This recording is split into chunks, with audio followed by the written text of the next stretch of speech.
Infirm and a Sleep of Sounds by Ivan Argüelles, June 24th, 2002 in Berkeley, California, University of California. Thanks. Say a few things extemporary. What I see as avant-garde or experimental poetry today. I think the shift that we're seeing at a place like this today that John M. Bennett has taken the energy to get together is a shift away from the postmodernist Derrida tactics of language poetry, which is dry as dust stuff in my opinion. What we're seeing is a far greater experimentation with language and with the experimentations of the earlier part of the last century of surrealism and Dada taking us into all over the world into new places.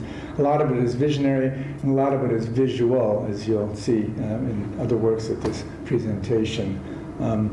It's difficult at this point in time, of course, to decide how much of it is any good, but at least a lot of it is a lot of fun. Out there, second wavers, and particularly John M. Bennett, who invited me to this August assembly, and with whom I've had quite a few dealings and rapports with, but I've never met him in person. Thank you again, John.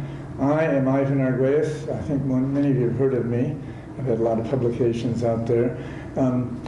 In my little spiel here, I'm mostly going to do readings from some works of mine and just give a few words about what it's about. And it's largely about my poetics that I'll be dealing with this afternoon. In 1989, my book, Looking for Mary Lou, Illegal Syntax, won the 1989 William Carlos Williams Award from the Poetry Society of America. It was with that book that I decided not to write any more poems, that is to say, single poems. Since that time, 1990 on, I've only worked at large poems, or texts as I call them, or epics as you might call them. The first of these was called That Goddess, which I began in early 1990, and I just want to read a smidgen from page 1 there. So this flight, confusion of presentiment and yearning, I've chosen this notebook partly for its color to record, not the frustration of separate poems, but to embark on the great effort, dear reader. During the decade of the 90s, I kept experimenting around. I didn't find any great satisfaction with any one text or poem or idea until I hit upon what turned out to be the Madonna Septet, which I began in April 1998 and finished about a little over a year later in July 1999. Partly with the enthusiasm of John M. Bennett did I continue with this, and I was quite surprised too that I got the whole thing by Poets and Poets Press, thanks to Peter Ganick, and the book came out as a whole in February 2000. As the major text I'd like to read from here, a section which defines the poetics of this underlying poetics of this work. And were it not for John M. Bennett, I probably wouldn't have kept this whole section in which I discuss with. This is volume 1 of Madonna Septet, 2-volume set. Degradation. Without fair warning, love is running out of time. Morphines of identity overload. Which identity for which lifestyle? My wants or her needs? Degraded, mentally abused, photopornographically assaulted by her perpetuum mobile and sanctum sanctorum, and protoplasmically reduced to all kinds of sub-poetical contexts. I surrender repeatedly to the fugitive icon of her male troubling gaze. Degraded by a saint tramp, a melancholy pervades the zero of my essence as I extract from the white interstices that exist between me and her the often chaotic sublimity of a no. It is worse than that. I have cut myself off from everybody. My shadow walks through a world of familiar contrivances, but I am not there. I have given up the notion of literature, exercising instead the lewd disguised as holy, the sentimental poured into a concourse of kinetic lingam and yoni, tantric obsessions of the lowest possible image meal, lunching on the orgasmic residue of what I consider to be her most intimate feelings. I parade in her stained lingerie in a hallucinatory night worthy of Petronius, on the prowl for the fix which is her, which she is, the fix that she is in my mental addiction, and I close in on myself in a corruption of syntax that assumes the massive, cloudy figure of Rudra masturbating over Devaloka. Without fair warning, she sneaked up on me over a decade ago and has not let me go. Such is my devotion, my bhakti, that I am become the pariah, the roadside beggar, the bum at the back door, the human offal thrown into the dry-out tank in the Natchez County Jail. I don't care about the human qualities anymore. I don't care who reviles me for my bad taste, for my being incoherently in love with an icon. I'm not about belles lettres anymore. I'm about the dead end of emotion, the cul-de-sac of feeling. Let them suspend me from the community, take away my pension, subtract me from the list of eligible voters. My exaltation is my degradation. My Vedic dialect is the babble of unspeakable night talk that I direct into the sewer of my passion. For her, there is no word, no act so filthy that I have not already contrived it and forced it upon the relationships in my mind. If it says, don't drink the water, I take it all and risk the penalty of dying a miserable dog's death in the ditch beside the heaps of torn photos I have abused.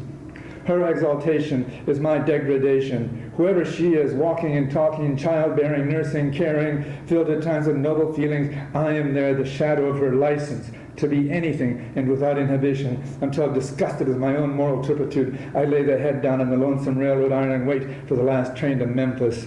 Make no mistake, I blasphemed the Vedanta of her every intention. I am that male victim she repeatedly fucks to death for the sake of nothing. Shattered glass, howls in the night, gunshots. Yet I want her, nothing unless it is to be entered into her veil. It is her disease I bear. She is the disease I bear, the thing I cannot shake off that marks me as one of the damned. Women we love, darkness we love, taking us into the mystery between the legs. My infrastructure is destroyed. I'm a barely palpitating mass of jelly articulating at a baseline level the needs of a sex addict.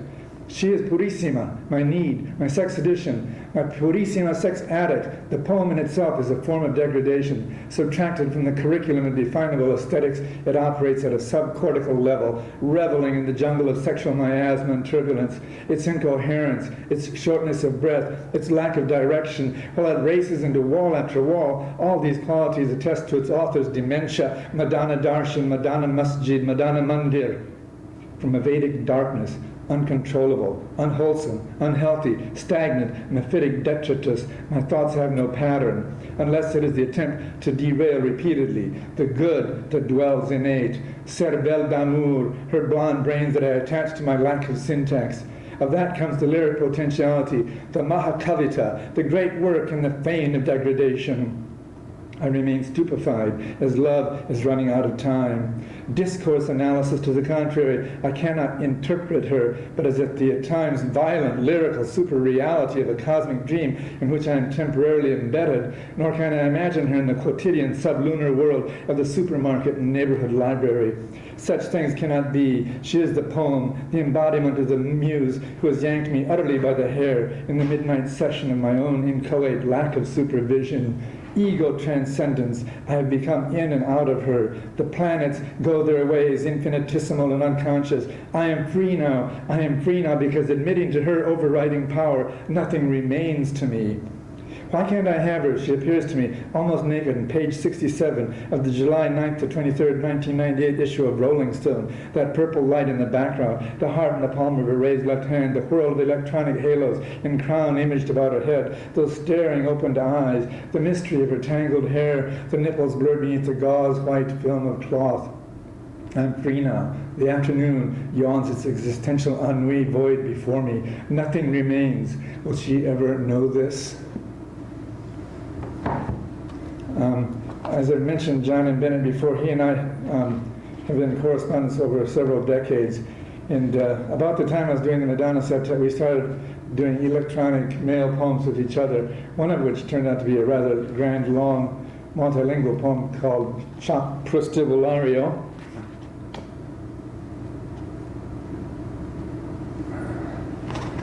Published in 2001 by Cement Pavement Press. I'm going to read the last section. As fans screw lights into fixture, but good Buddhahood, era mi amor supremo, sols al soils, alma de tu vida, bajo suelo, desconsolado, bitch and good, friels all, wholesome tides donut, fresco, flasco, asco, conocida esa vez, pero las otras, Ay, mi flaco desconsuelo, poemas irrigados por lágrimas, limas, snails, route trails, salty pearls, flags over pout, horizonte, velas tristes. Ay, snouts grouting into tasks waterborne, onto tiles, antellas, nazillas, perdidas, a toss of the rice, can fix no hazard, mal armado, concrete dick, supurently o'er the rest of Brazil's vast but loose memory, acho isso bom. And I'd like to finish off with my most recent publication, again from Poets and Poets Press. Triloka, 2002, just came out. I'll read a small section there, and I'll leave the audience, as it were, in Ohio while I go back home to Berkeley somewhere. Hunger, unbearable tension in that figure 8. 69, looking back at the Pisan cantos, at the Chinese fragments, at the Egyptian transductions, at the Catalan paraphrasis, Ovid's girls writing fictive night notes into a diary of Silver Age hairpiece, while in Gupta Empire, Buddhist flings a nun, charms a waste of elephant, gate struts in, junk. Something is ending, something begins.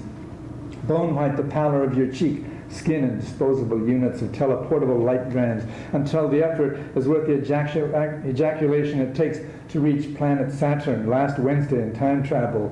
Will you still, energy level oxidized beyond recognition, the human condition as last identified in sublunar notation, coded for machine-readable input?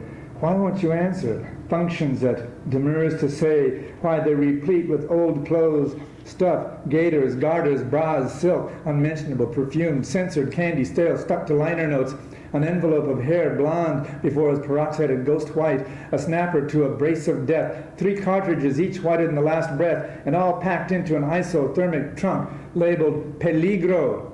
Mom's dead. There, that should say it all, but doesn't. Thank you very much.